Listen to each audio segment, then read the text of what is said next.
That's mine.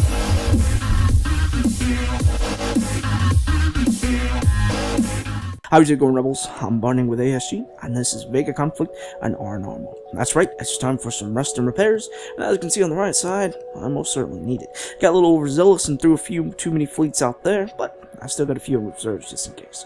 But on the left side, you can see I managed to get more than enough amber shards to complete the event and get the Machete Destroyer. Although I heard a pretty funny joke about it. I heard someone said they should rename it from Machete Destroyer to the Pocket Knife Destroyer.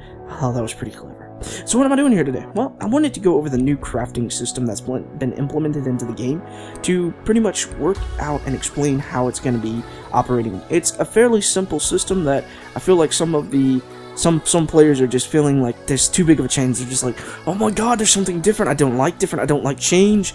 Kexai, horrible. Why are you doing this to me? Help me, senpai. So I wanted to go very much explain how it works and what you're going to need to start advancing in the game once again. It's not a huge difference, but in a sense, it's going to change in the long run of the game as we get farther and farther into the mark system. Now, I want to see this. I hope they don't go beyond Mark 5, because I feel like that's kind of pushing the game into the wrong direction. I like that the mark system goes up to what it does. I feel like that's a good number. That's a good place for it to be. So, where do we start at? Well, we start down here with the workshop. This is basically the heart of the operations, and this is the main thing you're going to need. I would also mention that you need to begin upgrading as soon as possible.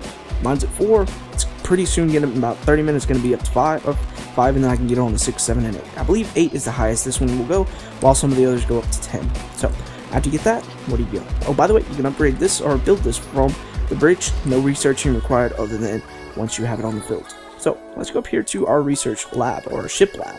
From here, as you can see, we have a new slot up here, which is called the Hull Upgrades. Here is basically everything you're really going to want to for the basic starts. This is where you get started, and this is where you're going to really want to focus on for the moment. It works on the chain system, just like everything else. You got to start with 1, work your way up to 5. As when I mean 5, whereas you start with the Genesis Cruiser, go to the Exodius, go to the Revelation, and from the Revs, you go all the way down to the Apox. Now, what I wish they would actually do is make them not in rarity, but in research requirements. Now, I will say the good thing though is, you can't see it now because I'm researching something at the moment. If you click on a ship that is locked, it will tell you what you need to upgrade it right down here in the bottom right section. Now, here's one downside I have to say.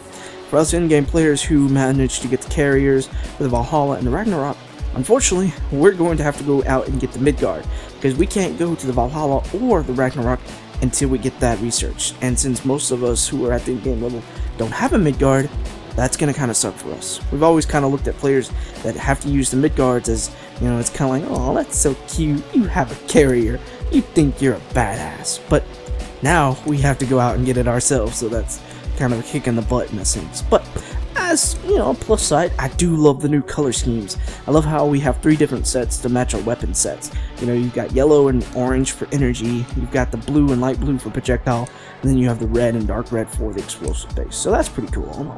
So once you have research, what do you do with those? Well, you gotta go out into the field and get the resources from the Vega by destroying them.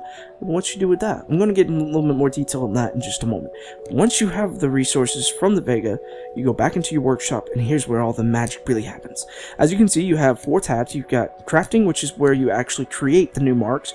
Fusion is for where you attach it, I believe. You have materials, which is everything you have collected, and your inventory. Still working out some of the small details. Crafting for the moment is where most of us are going to be at, so if there's more details on fusion that come to light, we'll definitely be right back on here to correct any of our mistakes on that one. So once you have the materials, it's fairly simple. This creates a ticket over here for inventory, and then you use the ticket to upgrade, just like we used to do when we would buy the Mark II versions from the black market. That's pretty much how that works. So how do you get materials? Well, how do we always get materials?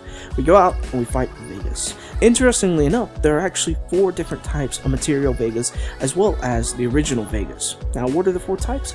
Well, let me jump over here for just a second. We've got the Battalion, the Scout, the Sharpshooter, and Skirmisher. Those are the 4 types of Vegas we're going to be dealing with at the moment. Basically, each one gives you a different set of materials, but fortunately for us, the types are not they are limited to the types, not the levels. So Battalion level 50 is going to be the same thing as the Scout level 50. You don't really have to worry about them being different types for each level, as well as each type. So that's definitely a good thing for me. So what I want to do is, now that I've gone over all of these details, let's look at a couple of the fleets real quick. Let's jump on into a 45 real quick.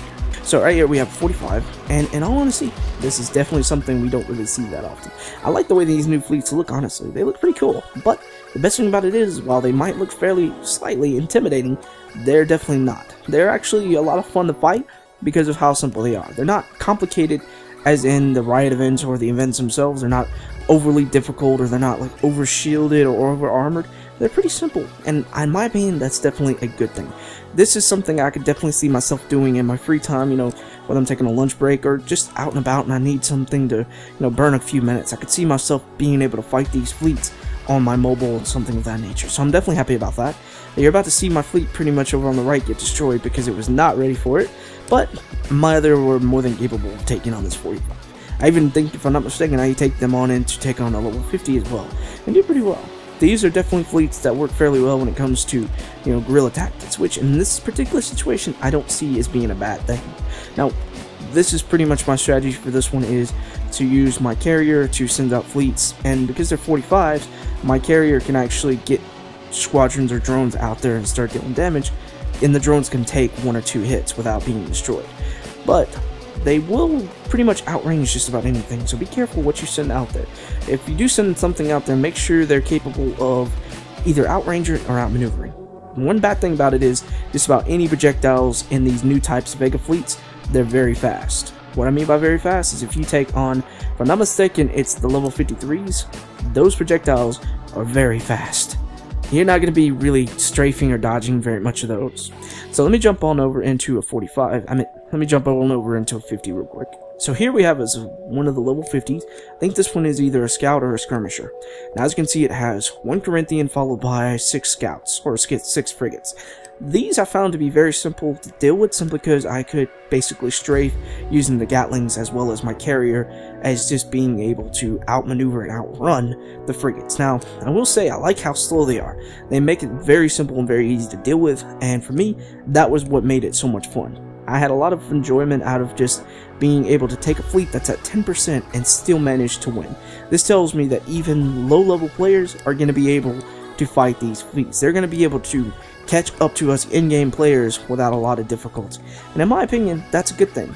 Something that in-game players find is that the low-level players take forever to get to end-game, and then they end up just giving up because they find it to take too long to get up to that high-level place.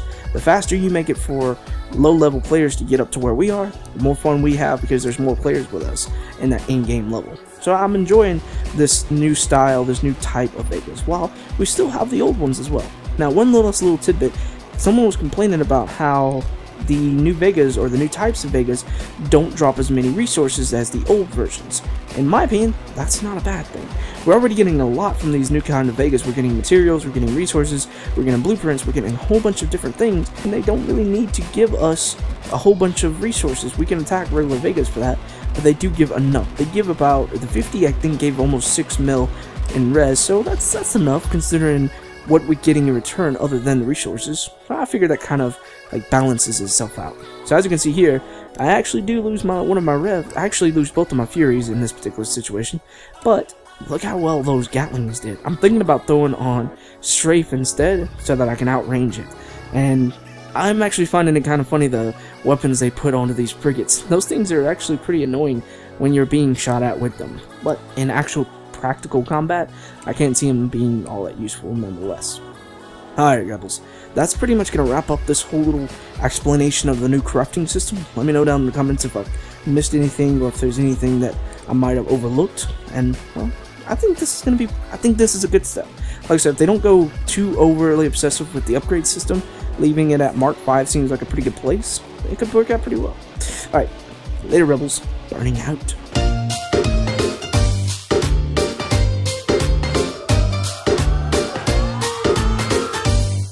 We are going to play a typical number.